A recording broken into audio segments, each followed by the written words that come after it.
Bismillahirrahmanirrahim. Assalamualaikum warahmatullahi wabarakatuh. Alhamdulillahirabbil alamin wassalatu wassalamu ala asyrafil anbiya'i wal mursalin nabiyina Muhammadin wa ala alihi wasahbihi ajmain. Segala puja dan puji hanya milik Allah tabaraka wa taala. Salawat beserta salam kita hadiahkan buat Nabi kita tercinta Muhammad sallallahu alaihi wasallam. Semoga kita termasuk di antara umat yang senantiasa berpegang teguh dengan sunnah Rasulullah sallallahu alaihi wasallam di dalam kehidupan kita. Pada pagi yang berbahagia ini saya akan memberikan suatu kajian singkat ataupun apel tausiah dengan judul Muraqabatullahi fis sirri wal alaniyah, yaitu senantiasa merasa diawasi, dipantau, dilihat, didengar dan disaksikan oleh Allah Subhanahu wa taala, baik sesuatu yang rahasia maupun sesuatu yang nampak. Al-Imam Ibnul Qayyim rahimahullah ta'ala dalam Madarijus Salikin, beliau menjelaskan makna dari muraqabah. Kata beliau bahwa muraqabah itu adalah bahwa seorang hamba senantiasa menyadari dan meyakini bahwa Allah Subhanahu wa ta'ala senantiasa melihat baik zahirnya, baik badannya maupun hatinya. Al-Muhasibi beliau mengatakan bahwa muraqabah itu adalah ilmul qalbi bi qurbir rabbi, yaitu bahwasanya hati kita senantiasa mengetahui, menyadari bahwa Rabb kita itu maha dekat dengan kita, bahwa Rabb kita Allah tabaraka wa taala sangat dekat dengan kita. Al-Junaid rahimahullahu taala ditanya bagaimana seseorang bisa melakukan ibadah yang luar biasa. Apa ibadahnya? Ghaddul basar, yaitu menundukkan pandangan dari segala sesuatu yang diharamkan oleh Allah Subhanahu wa taala. Bagaimana seorang hamba bisa melakukan ibadah ghaddul basar, menundukkan pandangan dari al-muharramat, dari segala yang diharamkan oleh Allah Subhanahu wa taala. Kata Al-Junaid, bi'ilmika anna nazran naziri asbaqu ilaika ilal manzur ilaihi. Bahwasanya kamu bisa ghaddul basar, menundukkan pandanganmu dari segala yang diharamkan apabila kamu mengetahui bahwasanya pandangan penglihatan Allah Subhanahu wa taala kepada engkau lebih dahulu daripada pandangan engkau kepada sesuatu yang akan engkau lihat. Ketika kita akan melihat sesuatu yang haram, sadari dalam diri kita bahwa Allah lebih dahulu melihat kita daripada penglihatan kita terjatuh kepada sesuatu yang diharamkan tersebut. Jadi intinya al-muraqabah itu adalah seorang hamba senantiasa merasa diawasi oleh Allah Subhanahu wa taala, menyadari bahwa Allah Subhanahu wa taala senantiasa melihat, memperhatikan, mengawasi kita semua, sehingga seorang hamba berusaha untuk menjauhi segala perbuatan-perbuatan yang dilarang oleh Allah Subhanahu wa taala. Di dalam Al-Qur'anul Karim dan dalam sunnah-sunnah Rasulullah SAW, hadis-hadis Rasulullah SAW, banyak sekali ayat-ayat yang menyatakan tentang muraqabah ini, tentang merasa diawasi oleh Allah Subhanahu wa taala ini. Di antaranya Allah Subhanahu wa taala berfirman, "Wa'lamu annallaha ya'lamu ma fi anfusikum fahzaru." Ketahuilah oleh kalian bahwasanya Allah Subhanahu wa taala mengetahui segala rahasia yang kalian simpan dalam diri kalian itu. Fahzaru, maka berhati-hatilah kalian. Allah Subhanahu wa taala mengetahui segala sesuatu yang kita simpan dalam hati kita, berupa rahasia, berupa niat, ya, berupa kebencian, berupa dendam, ya, berupa kebaikan-kebaikan dan keburukan-keburukan, semuanya Allah Subhanahu wa taala Maha mengetahui. Ala ya'lamu man khalaqa wa huwa al-latiful khabir. Ketahuilah siapakah yang menciptakan, ya, wa huwal latiful khabir. Dia Maha mengetahui segala perkara-perkara yang kecil-kecil, yang halus-halus. Dia mengetahui segala perkara-perkara yang detil-detil yang manusia tidak mengetahuinya, tapi Allah Maha mengetahui. Ya'lamu kha'inatal a'yun wa ma tukhfis sudur. Allah mengetahui mata yang berkhianat dan Allah mengetahui apa yang kalian simpan dalam dada kalian. Terkala ada seorang laki-laki, kemudian ada seorang wanita yang lewat di depannya misalnya, dan laki-laki tersebut sedang berkumpul dengan teman-temannya, dan dia tentu tidak mau orang lain, ya, mengejek dia karena dia memandang wanita tersebut. Ketika orang lain tidak memperhatikan dia, dia melihat wanita tersebut. Itu yang disebut dengan kha'inatul a'yun, mata yang berkhianat. Ayat yang lain yang menjelaskan tentang muraqabah ini, Allah berfirman, wa kana Allahu ala kulli syai'ir raqiba. Dan Allah itu Maha mengawasi segala sesuatu. Inna rabbaka labil mirsad. Sesungguhnya Rabb engkau itu benar-benar memantau, benar-benar mengawasi kalian. Kemudian Allah Subhanahu wa taala berfirman, "Alam ya'lam bi annallaha yara." Apakah dia tidak mengetahui bahwasanya Allah Subhanahu wa taala itu Maha melihat.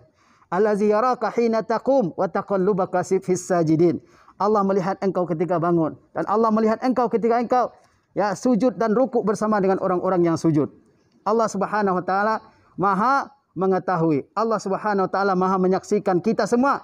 Allah Subhanahu wa taala Maha memantau semua yang kita lakukan. Allah Subhanahu wa taala mencatat segala yang kita lakukan dalam kehidupan kita ini. Tidak ada sesuatu yang luput dari ilmu Allah Subhanahu wa taala. Innallaha la yakhfa alaihi syai'. Sesungguhnya Allah tidak ada sesuatu yang tersembunyi baginya. Kemudian dalam banyak ayat Al-Qur'an sering kita dapati ujung ayat-ayat Al-Qur'an itu yang ditutup dengan wallahu bima ta'maluna alim, wallahu bima ta'maluna basir, wallahu basirum bima ta'malun. Yang artinya Allah Maha mengetahui yang kalian lakukan, Allah Maha melihat yang kalian lakukan, dan seterusnya. Ini ayat-ayat ini mendorong kita semua agar menyadari bahwa Allah itu Maha melihat kita semua, sehingga kita berusaha untuk menjauhi sebab-sebab kemurkaan Allah Subhanahu wa taala, yaitu segala bentuk dosa, segala bentuk maksiat, segala bentuk hal-hal yang dilarang oleh Allah Subhanahu wa taala. Dalam hadis Rasulullah sallallahu alaihi wasallam banyak diterangkan tentang muraqabah ini. Di antaranya hadis yang sudah sama-sama kita hafal, yaitu tatkala Jibril datang menemui Rasulullah sallallahu alaihi wasallam.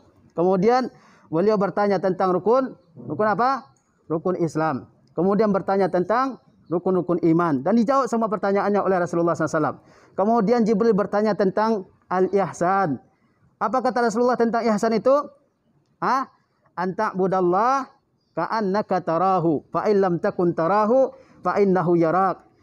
Ihsan itu kata Rasulullah bahwa engkau beribadah kepada Allah seolah-olah engkau melihat Allah Subhanahu wa taala. Fa illam takun tarak, jika kamu tidak melihat Allah Subhanahu wa taala, fa innahu yarak, sesungguhnya Allah Subhanahu wa taala benar-benar melihatmu. Ibnul Manzur rahimahullah taala beliau mengatakan yang dimaksud dengan al-ihsan dalam hadis ini adalah muraqabatullah, merasa diawasi oleh Allah Subhanahu wa taala. Seorang hamba mesti menyadari ini. Oleh sebab itu para ulama mengatakan tidaklah terjadi maksiat di muka bumi ini, tidaklah terjadi dosa di muka bumi ini, tidaklah terjadi pelanggaran terhadap agama Allah di muka bumi ini kecuali karena dha'ful muraqabah, lemahnya rasa diawasi oleh Allah Subhanahu wa taala.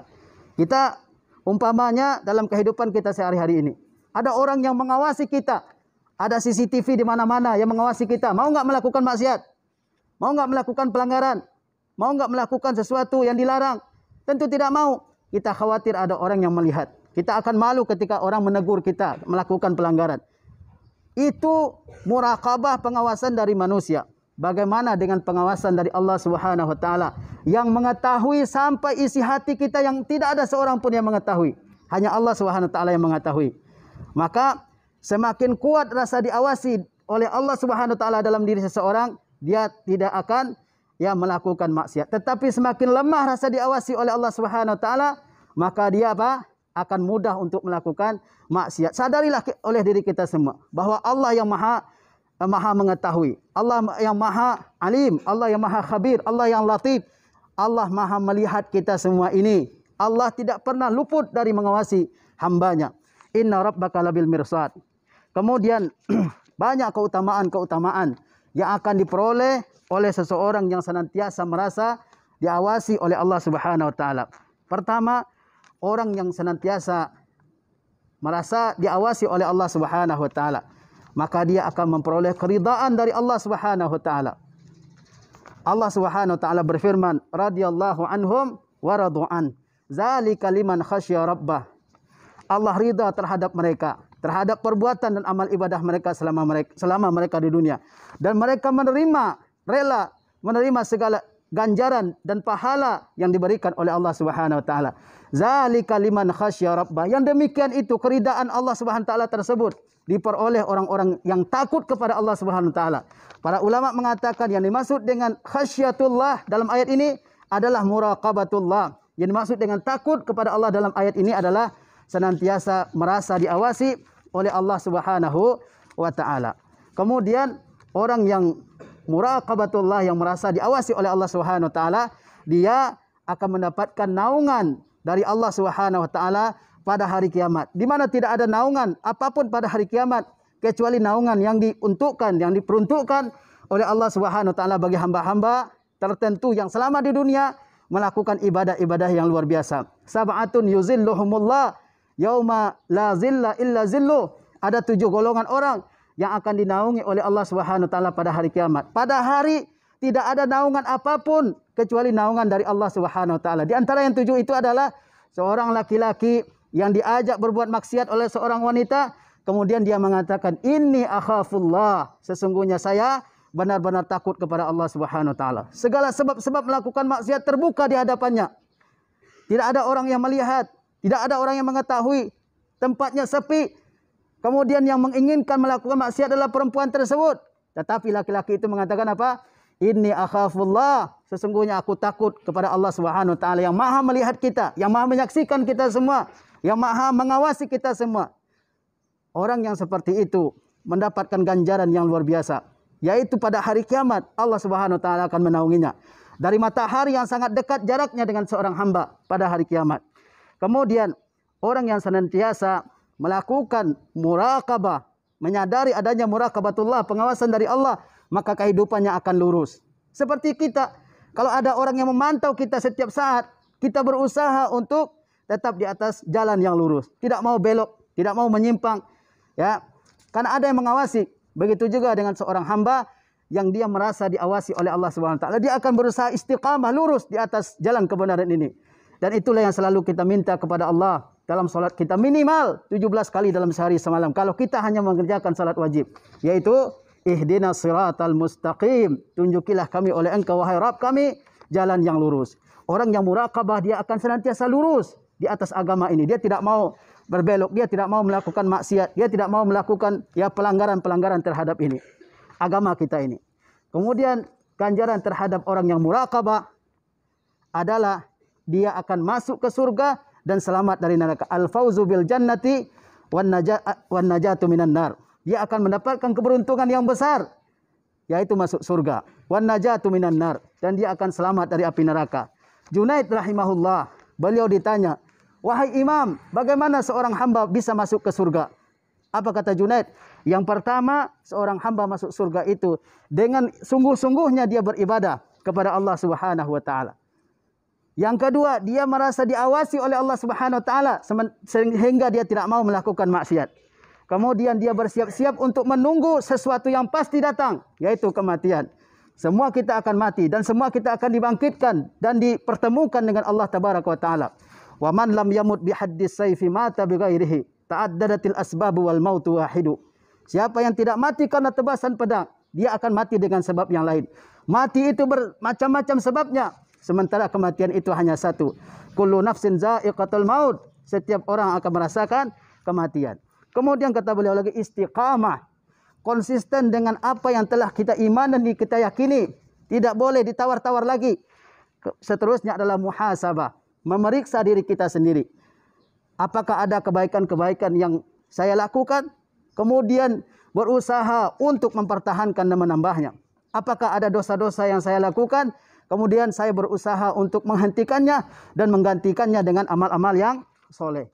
Ini adalah tentang muraqabah yang seharusnya benar-benar kita rasakan dan kita amalkan serta kita praktekkan dalam kehidupan kita ini. Saya tutup apel tausiah ini dengan sebuah kisah yang luar biasa. Bahwa di zaman dahulu seperti diceritakan oleh Al-Ghazali dalam Al-Ihya, bahwa pada zaman dahulu ada sekolah yang dipimpin oleh seorang syekh yang mulia. Kemudian di antara murid-murid tersebut ada seorang murid yang diistimewakan oleh syekh itu daripada murid-murid yang lain. Karena kecerdasannya, karena kepandaiannya, karena akhlaknya dan adabnya.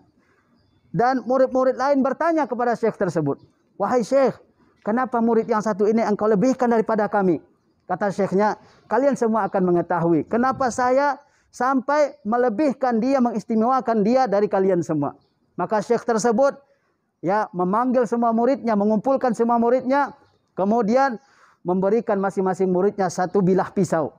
Kemudian murid tersebut diberikan seekor burung. Kata syekhnya, kalian pergi ke suatu tempat yang tidak ada orang melihat di situ, kemudian sembelihlah oleh kalian burung ini. Lalu kembalilah kalian kepadaku. Maka semua murid pergi ke tempat-tempat yang mereka merasa di situ tidak ada orang yang melihat. Lalu mereka menyembelih burung-burung yang telah diserahkan oleh guru tersebut. Tapi murid yang tadi yang diistimewakan oleh guru tadi, dia kembali lagi kepada gurunya. Dia membawa pisau dan burung yang tadi diserahkan itu masih hidup. Apa kata syekh itu? Kata beliau, wahai muridku, kenapa kamu tidak menyembelih burung ini? Kata muridnya, tadi wahai guruku, engkau katakan bahwa burung ini sembelihlah di tempat yang tidak ada orang yang melihatnya. Tetapi aku menyadari bahwa tidak ada satu tempat pun di dunia ini kecuali semuanya dilihat oleh Allah Subhanahu wa taala. Tidak ada satupun tempat yang terlepas dari penglihatan dan pengawasan Allah Subhanahu wa taala. Sehingga aku tidak berani untuk menyembelihnya karena aku menyadari bahwa Allah Subhanahu wa taala senantiasa mengawasiku. Kemudian syekh tersebut menoleh ke semua murid-muridnya yang lain. Kata syekhnya, lihat, karena inilah saya lebih mengutamakan murid yang satu ini daripada kalian. Dia lebih merasa diawasi oleh Allah. Dia lebih merasa dipantau oleh Allah daripada kalian. Dia lebih merasa diawasi oleh Allah daripada kalian. Sehingga dia lebih istimewa. Kisah yang lain dari Abdullah bin Umar, bahwa suatu ketika beliau berangkat menuju negeri Makkah dari Madinah. Lalu dalam perjalanan beliau istirahat dan bertemu dengan budak yang merupakan pengembala kambing yang sedang turun membawa kambingnya dari gunung. Kata Abdullah bin Umar, juallah seekor kambingmu ini kepadaku. Kata budak tersebut, saya hanya budak. Saya enggak berhak untuk menjual kambing punya tuan saya. Kata Ibnu Umar, kalau begitu kamu sampaikan kepada tuanmu bahwa seekor dari kambing-kambingnya ini sudah diterkam oleh serigala. Apa kata budak tersebut?